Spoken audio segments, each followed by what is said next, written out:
In 1935, life in the Florida Keys was a unique blend of natural beauty, maritime traditions, and a laid-back vacation lifestyle. Despite the Depression, tourists flocked to the Keys by way of Henry Flagler's overseas railroad. But with that tranquility comes the ever-present danger of tropical cyclones. On Labor Day 1935, that fear became a reality for tens of thousands of residents and guests of the Keys when a catastrophic hurricane struck the archipelago. Today, we are going off the radar and back in time to relive one of the most intense hurricanes in American history.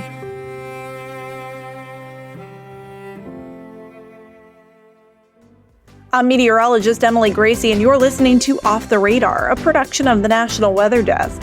On the show, we dig deep into topics about weather, climate, the ocean, space, and much more. Our goal is to help you better understand the weather and to love it as much as we do.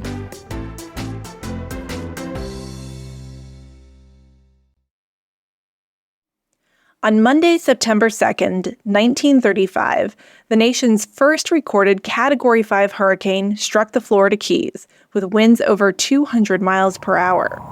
Its 15-foot storm surge washed away 30 miles of railroad that connected the islands to the mainland.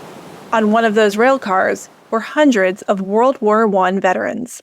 Today I'm talking to two people that know this storm very well. Les Still is a broadcast meteorologist at WCTI in New Bern, North Carolina. He's also a huge train buff and a wealth of information about railroads. Les is going to take us through the history of the storm, sharing his weather expertise as well as his historical knowledge of Flagler's Railroad. And then I'll be talking to author Chanel Cleeton. Chanel is a New York Times and USA Today bestselling author. Many of her historical fiction novels have been selected for Reese Witherspoon's book club, including Next Year in Havana and When We Left Cuba. The book we're going to talk about today, though, is called The Last Train to Key West, and it takes place in the Florida Keys during the Labor Day storm of 1935. She'll tell us about her inspiration for this novel and explain the role both Cubans and American war veterans played during this time in the Keys. From understanding the dynamics of hurricane forecasting in the early 20th century to the socioeconomic and cultural implications during and after the storm, this episode will leave you with a comprehensive understanding of the infamous Labor Day hurricane of 1935. I want to start by asking you about your interest. You're a meteorologist, we know that, in North Carolina. But you also have kind of this interest in railroads, and this is a story where the two of these kind of come together. Can you tell me about that interest? Yeah, it's one of those things that it all depends on where you grow up and the influence that you come under. And with me, I grew up in northeastern Maryland, literally about a mile away from the Northeast Corridor, which connects, New York to Washington. So you always had the Amtrak trains going there. So I would fall asleep at night listening to the railroads, going back and forth between Baltimore and Philadelphia. Okay, so let's talk about Flagler's Railroad and the history behind that. Can you give me a little background there? Well, to start talking about this, you have to go back and remember that, 80 to 100 years ago, Florida was a completely different area than it is right now. It was hardly developed at all. So with Flagler, he went down to Florida, and like I said, Florida was kind of a desolate place, was not really all that developed, with his second wife on his honeymoon, and he got hooked. His whole idea was he saw that there was the drive and desire to create luxury hotels down there. He started the northern area in Jacksonville and worked his way down towards Miami. And then you layer into that aspect, and around the turn of the 1900s, he started hearing about the Panama Canal being built. So he started calculating this and started figuring, well, wait a minute. If you start to get the Panama Canal cutting through there, through the isthmus, then you're going to be having people coming to Key West. The natural thing would be that you extend that with a railroad up into the United States. So he started breaking ground on the railroad in about 1905, and it took him about 7 years to actually get it connected. Keep in mind, it was horrible conditions. You were down in the swamp as far as the labor force was concerned. At one point, he had 4,000 men earning about $1.25 a day to slug it out there, and with the mosquitoes and the alligators. So it was not nice working conditions to get this railroad built. But finally, he got it connected. And about 1912, January 20th of 1912 was the first time they were actually able to run a train down from the Miami Homestead area into Key West. So the train's running, and then along comes this hurricane in 1935. So can you take me through what it was like at that point, who was in the Keys, what the impact of this hurricane was? Well, and the interesting part about it is that during the construction there between 1905 and 1912, there were 3 hurricanes that hit them in the construction areas that were coming down through the Keys. In fact, I think it was the one in 1906 killed 125 of the workers. So they knew that this was a hazard. They knew that this potentially could happen. Interesting part about with the railroad, and more importantly with this rescue train that got hit by the 1935 hurricane, was it has to do with World War I. You had what they called this bonus army. These were veterans from World War I. 1929, the Great Depression hits. So they want to start collecting on their pension. The way that this bonus army was told that their pension would come was they would get $1.25 for every day that they spent out of the country in Europe, or $1 every day that they spent here in country during the war. The problem was it wasn't supposed to be paid until 1945. So when the Depression hit, these World War I soldiers decided, hey, look, we're going to lobby to Congress to get our pension money. We need it at this point. So they kind of went back and forth with them. We got FDR, as far as the president was concerned. It was one of his, New Deal work progress things that he decided that they were going to start building roads down in the Florida Keys. Even though the railroad was down there, you still had a lot of farmers, a lot of people visiting there, people that were coming down on the trains to these hotels and bungalows.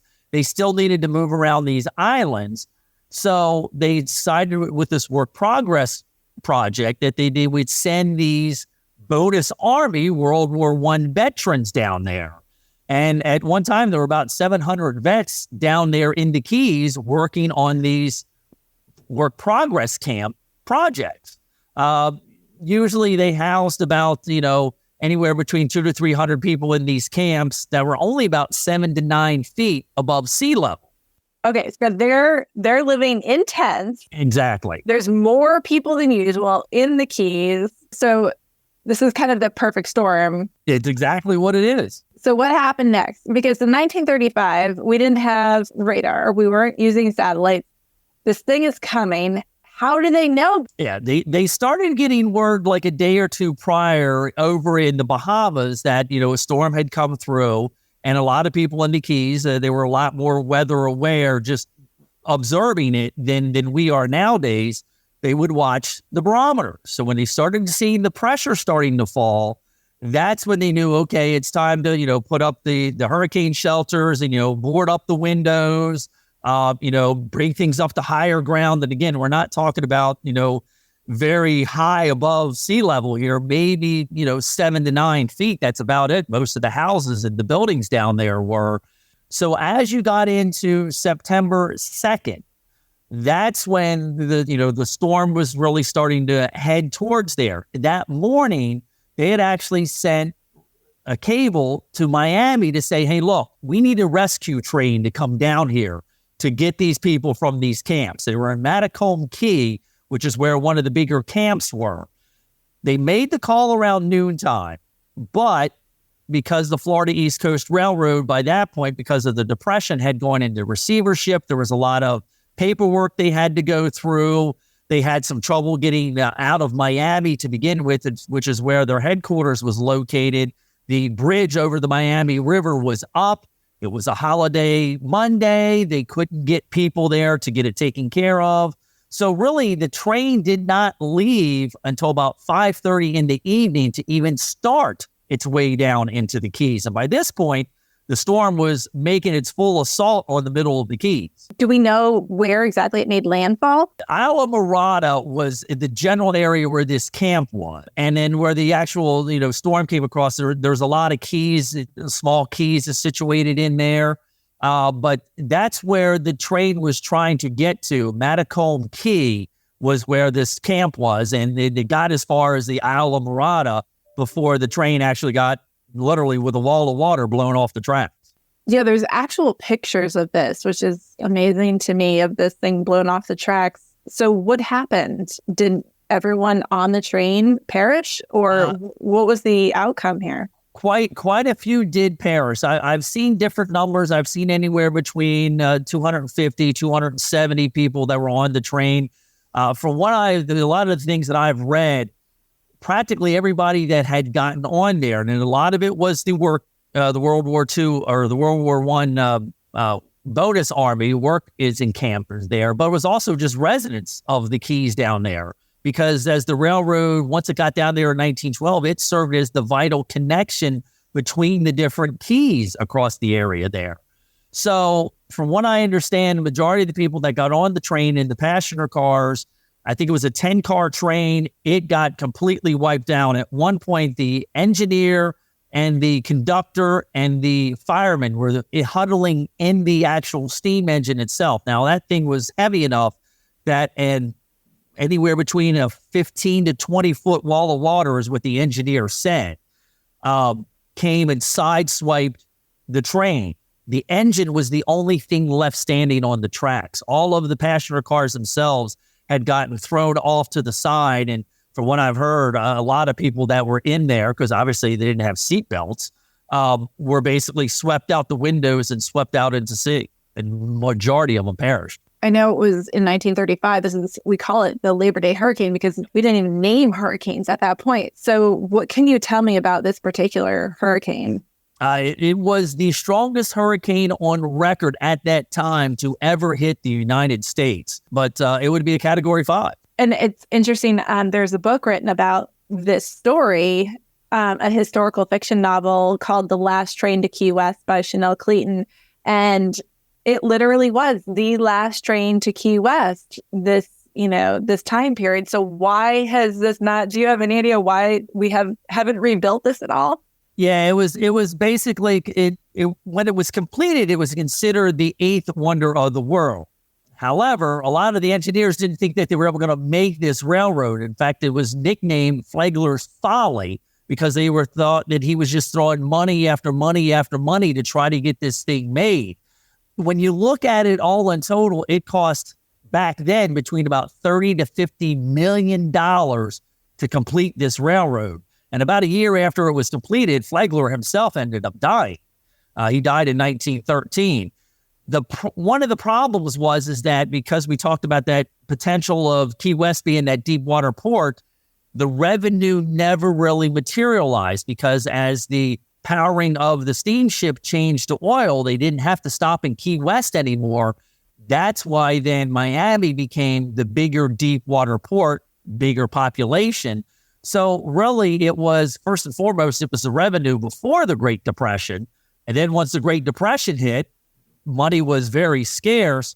So because it would have cost so much to rebuild this, it was just way too cost prohibitive to be able to rebuild the railroad. So what they ended up doing was, in 1936, they ended up selling the right-of-way, as they call it, which was all of the remaining bridges, all of the remaining track, what was there, and the passage to the state of Florida. And that's what the state of Florida ended up making the first overseas road on the exact same bridges that Flagler had used for his railroad. I know that some of them have been rebuilt over the years, but so you're saying still if you drive from Miami down to Key West across those Florida Keys, you're driving over some of those original railroads. You can see the exact same bridges that Flagler created that were still there.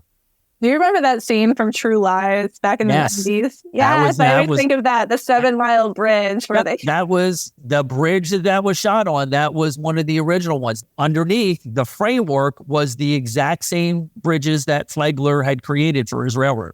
Is there anything else you want to share about the Labor Day hurricane of 1935?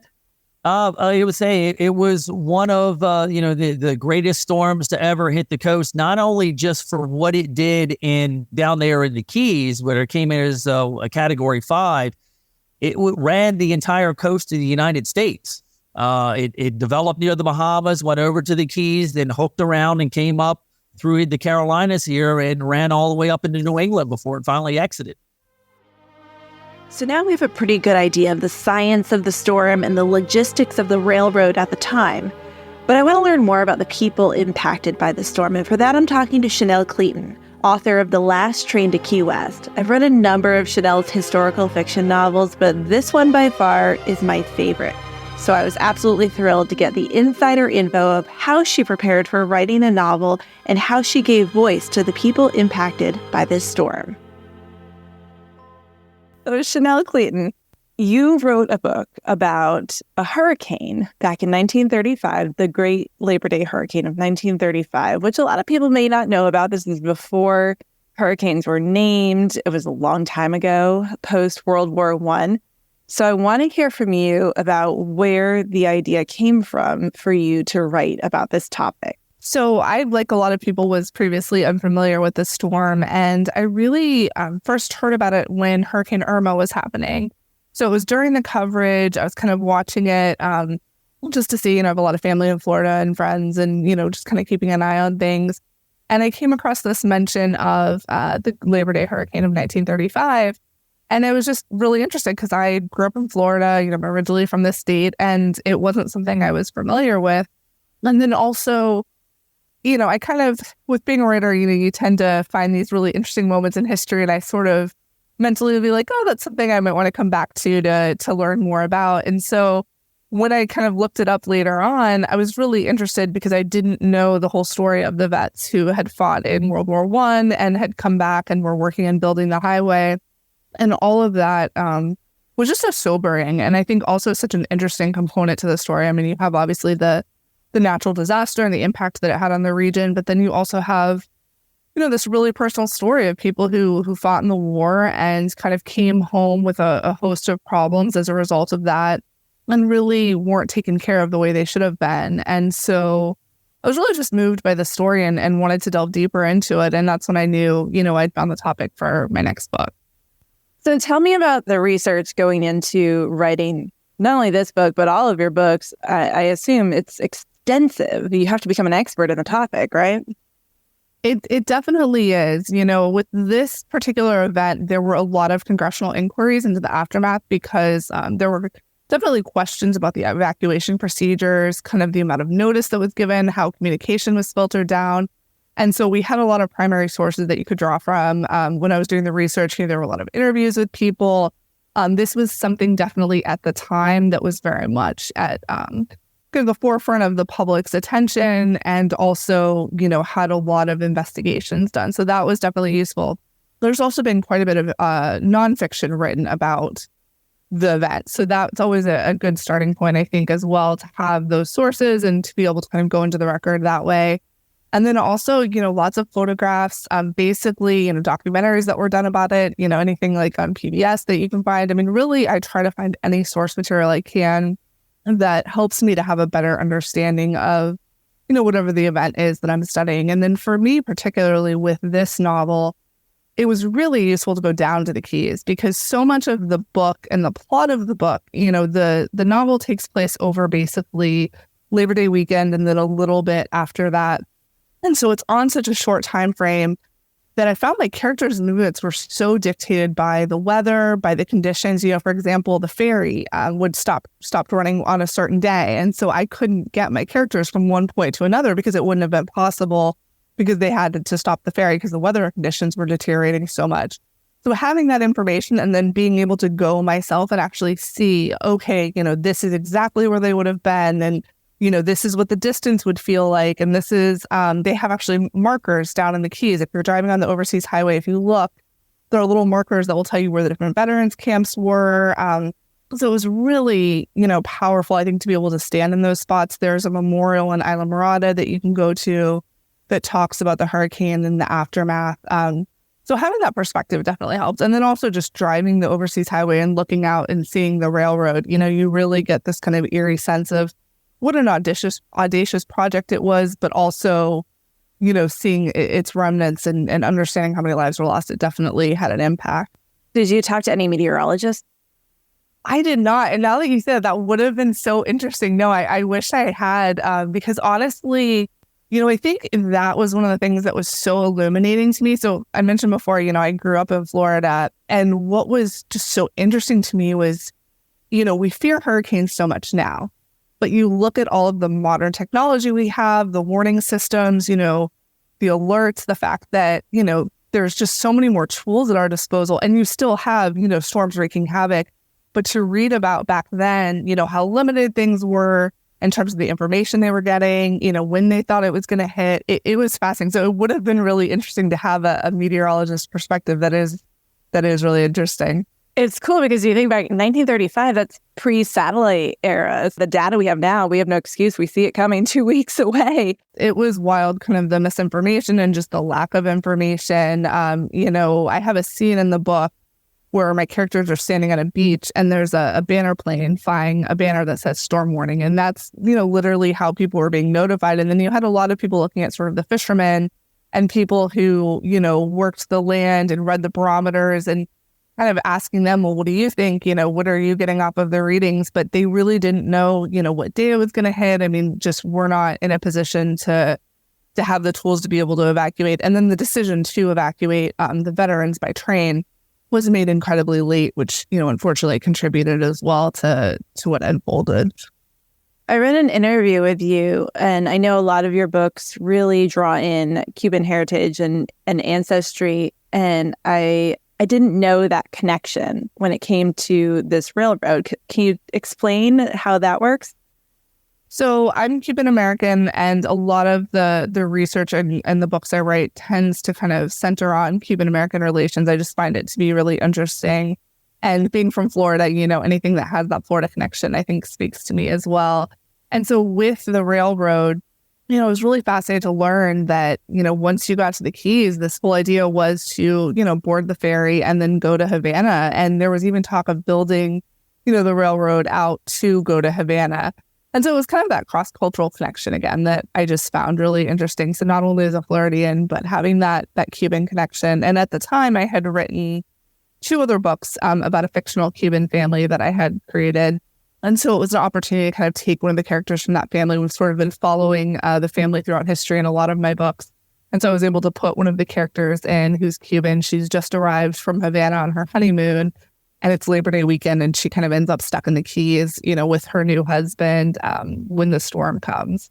And it was interesting, too, because, in that particular relationship, so the heroine's name is Mirta.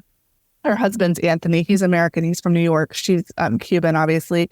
And it was really fascinating because their power dynamic throughout the book is very much kind of, he's the one in control. She's married him sort of with her family's wishes. There's a lot of political turmoil at Cuba at the time. And so she kind of was not forced, but kind of pushed into this marriage.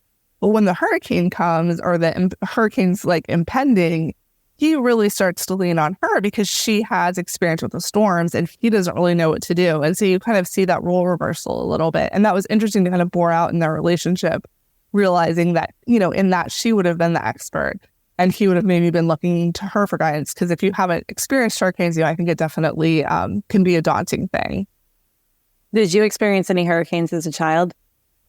So I've definitely grown up through hurricanes and, I've been fortunate enough not to have a direct hit. But I've done the whole, do we evacuate, the water everywhere, the bathtub's full and all of that. And so writing about that tension and kind of the fear and the watching and the waiting, I tried to put some of, my own experiences. I was actually abroad when my family got hit. And so, having that experience as well. And I think just wanting people maybe who aren't from Florida to kind of understand a little bit of what that's like, because I think it's a little hard to understand, until you're in this environment, what it feels like when you're kind of, I don't want to say helpless, but a little bit just sort of, waiting to see if this huge destructive force is going to come toward you. It's really interesting. Your book draws in 3 different things. So there's the science and the historical aspect, But there's also this social aspect, which I love about historical fiction, is because you can't force us to be interested in the people normally when we're reading, a nonfiction novel. But you're writing about people, they're fictional people, but it really makes us care about the situation. And that's a whole push with science right now, is the social science aspect of it, and understanding hurricane evacuations and different languages, and making communication inclusive, and talking about men versus women and how they handle things differently. So it's a really informative way to get that message across to people without just it being about science and history, which I love. It's very cool. I think historical fiction has got to be one of the coolest genres there is. It's really interesting, definitely. I'm drawn to these stories of kind of ordinary people living through extraordinary events. And, this was such an example of that. And, the thing I haven't really been talked about is, in addition to all these other forces we have going on, it's also the Great Depression.